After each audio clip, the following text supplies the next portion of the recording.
ॐ नमो भगवते वासुदेवाय।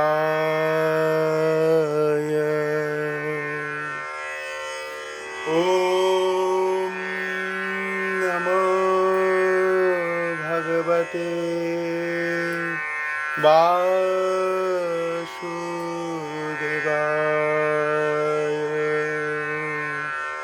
ॐ नमो भगवते वासुदेवाय।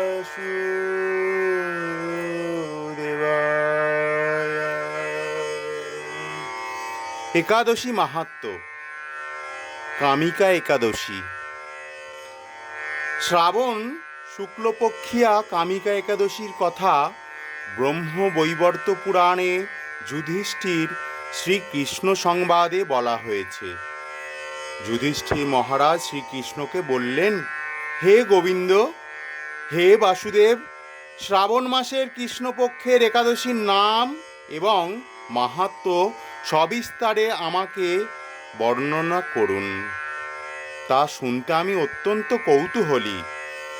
প্রত্যুত্তরে ভক্তবৎসল ভগবান শ্রীকৃষ্ণ বললেন, হে রাজন, পূর্বে দেবর্ষি নারদ প্রজাপতি ব্রহ্মাকে এই প্রশ্ন করলে তিনি যে উত্তর প্রদান করেছিলেন, আমি এখন সেই কথাই বলছি। আপনি মনোযোগ সহকারে তা শ্রবণ করুন।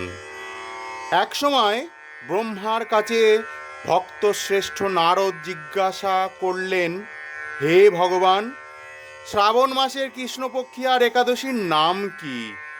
এর আরাধ্য দেবতা কে?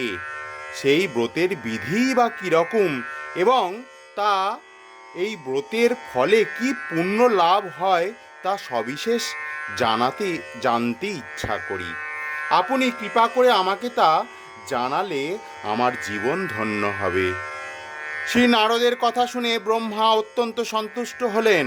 তিনি বললেন, হে বৎস, জগৎ জীবের মঙ্গলের জন্য আমি তোমার প্রশ্নের যথাযথ উত্তর দিচ্ছি, তুমি তা শ্রবণ করো।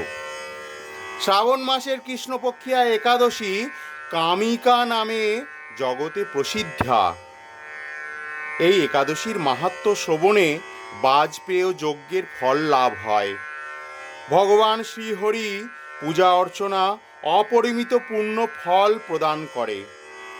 গঙ্গা, গোদাবরী, কাশী, নৈমিষারণ্য, পুষ্কর ইত্যাদি তীর্থ দর্শনের সমস্ত ফল একমাত্র কৃষ্ণ পূজার মাধ্যমে কোটি গুণ লাভ করা যায়। ঘোর তপস্যায় মগ্ন ছিলেন। সাগর ও অরণ্যযুক্ত পৃথিবী দানের ফল, দুগ্ধবতী গাভী দানের ফল অনায়াসে এই ব্রত পালনে লাভ হয়। যারা পাপপূর্ণ সাগরে নিমগ্ন, এই ব্রত তাদের উদ্ধারের একমাত্র সহজ উপায়। এই রকম পবিত্র পাপনাশক শ্রেষ্ঠ ব্রত আর জগতে নেই। শ্রীহরি স্বয়ং তার মাহাত্ম্য কীর্তন করেছেন। রাত্রি জাগরণ করে যারা এই ব্রত পালন করেন, তাঁরা কখনো দুঃখ দুর্দশাগ্রস্ত হন না। এই ব্রত পালনকারী কখনো নিম্নজনী প্রাপ্ত হন না। কেশব প্রিয়া তুলসীপত্রে যিনি শ্রীহরির পূজা করেন, পদ্ম পাতায় জলের মতো তিনি পাপে নির্লিপ্ত থাকেন। তুলসীপত্র দিয়ে বিষ্ণু পূজায় ভগবান যেমন সন্তুষ্ট হন, মণিমুক্তা আদি মূল্যবান রত্ন মাধ্যমেও তেমন প্রীত হন না। যিনি কেশবের তুলসী মঞ্জরি দিয়ে পূজা করেন, তার জন্মার্জিত সমস্ত পাপ ক্ষয় হয়ে যায়। এই প্রসঙ্গে ব্রহ্মা বললেন, হে নারদ, যিনি তুলসীকে প্রত্যহ দর্শন করেন, তার সকল পাপ রাশি বিদূরিত হয়ে যায়। যিনি তাকে স্পর্শ করেন, তার পাপ মলিন দেহ পবিত্র হয়। তাকে প্রণাম করলে সমস্ত রোগ দূর হয়। তাকে জল সিঞ্চন করলে যমও তার কাছে আসতে ভয় পান। শ্রীহরি চরণে তুলসী অর্পিত হলে ভগবত ভক্তি লাভ হয়। তাই হে কৃষ্ণ ভক্তি প্রদায়িনী, তোমায় প্রণাম করি। যে ব্যক্তি হরিবাসরে ভগবানের সামনে দীপদান করেন, চিত্রগুপ্ত তার পুণ্যের সংখ্যা হিসাব করতে পারে না। তার পিতৃপুরুষেরাও পরম তৃপ্তি লাভ করেন। শ্রীকৃষ্ণ বললেন, হে রাজন, আমি আপনার কাছে সর্বপাপ হারিনি কামিকা একাদশীর মাহাত্ম্য বর্ণনা করলাম।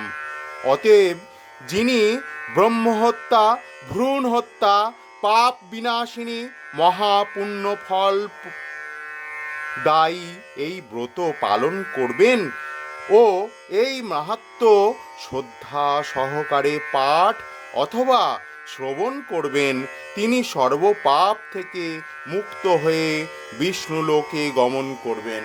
হরে কৃষ্ণ হরে কৃষ্ণ কৃষ্ণ কৃষ্ণ হরে হরে, হরে রাম রাম রাম হরে হরে, হরে কৃষ্ণ কৃষ্ণ কৃষ্ণ হরে হরে, হরে রাম রাম রাম হরে হরে, হরে কৃষ্ণ কৃষ্ণ কৃষ্ণ হরে হরে, হরে রাম রাম রাম হরে হরে, হরে কৃষ্ণ কৃষ্ণ কৃষ্ণ হরে হরে, হরে রাম রাম রাম হরে হরে, হরে কৃষ্ণ কৃষ্ণ কৃষ্ণ হরে হরে, হরে রাম রাম রাম হরে হরে, হরে কৃষ্ণ কৃষ্ণ কৃষ্ণ হরে হরে, হরে রাম রাম রাম হরে হরে, হরে কৃষ্ণ কৃষ্ণ কৃষ্ণ হরে হরে, হরে রাম রাম রাম হরে হরে, হরে কৃষ্ণ কৃষ্ণ কৃষ্ণ হরে হরে, হরে রাম